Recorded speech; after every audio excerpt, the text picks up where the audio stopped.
World Relief Durham is a refugee resettlement and immigration services agency based in Durham. We're one of 9 agencies contracted with the U.S. government to provide refugee resettlement services.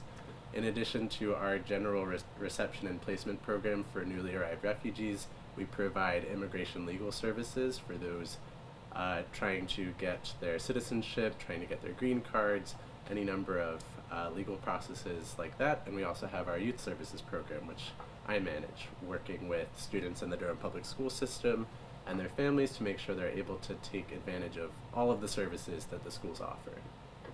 And tell me a little bit about how your work has changed through the pandemic and how you guys are helping kids now. Yeah, absolutely. So our programming prior to the pandemic looked like after-school tutoring sessions, supporting kids in their classes with multilingual support through bilingual assistance, and a lot of social-emotional support. When the pandemic hit, we had to first take a step back and look at the most pressing needs, so things like food security, housing, and paying for bills and things like that.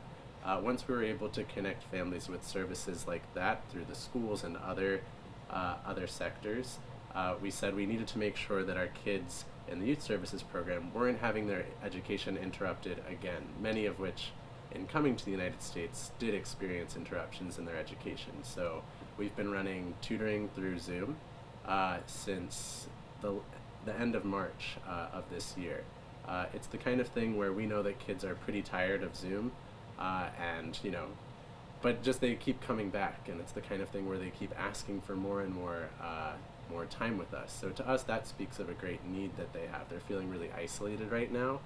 So even if we get on Zoom and we have technical difficulties, if we can't get screen sharing to work, we know that our kids are having positive social interactions, which I think is the most vital thing for them right now in this kind of crazy time. And right now they're going back to school, a lot of them virtually. They might not have a parent at home who knows enough English to help them.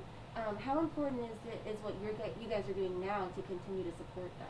Yeah, so not only do a lot of our clients come to the U.S. with low English literacy and language skills, they come with low tech literacy, just like you said. So a lot of my work as the schools have been starting is making sure that families know when to get their technology from the schools, how to get onto the many platforms that the Durham public school system is using. For many of our families, they're often the last to find out about these things. The Durham public school system is doing everything that they can to make sure that their families are getting the information we need. We're just here to make sure that we're filling gaps where the school system might not have the expertise, where we might.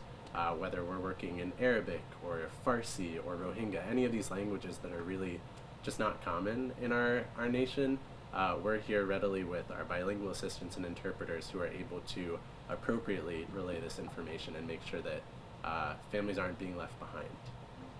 And with the pandemic, how do you think these kids would be, progressing through school without programs like this? What kind of an impact does this have for them?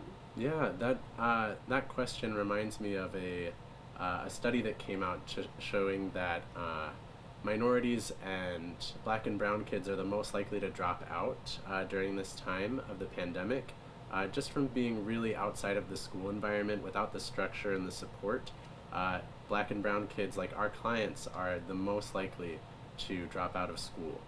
So we're working really actively to address dropout prevention programs for our kids for this year. And when I say kids, I mean, even up to age 20, we have kids in high school.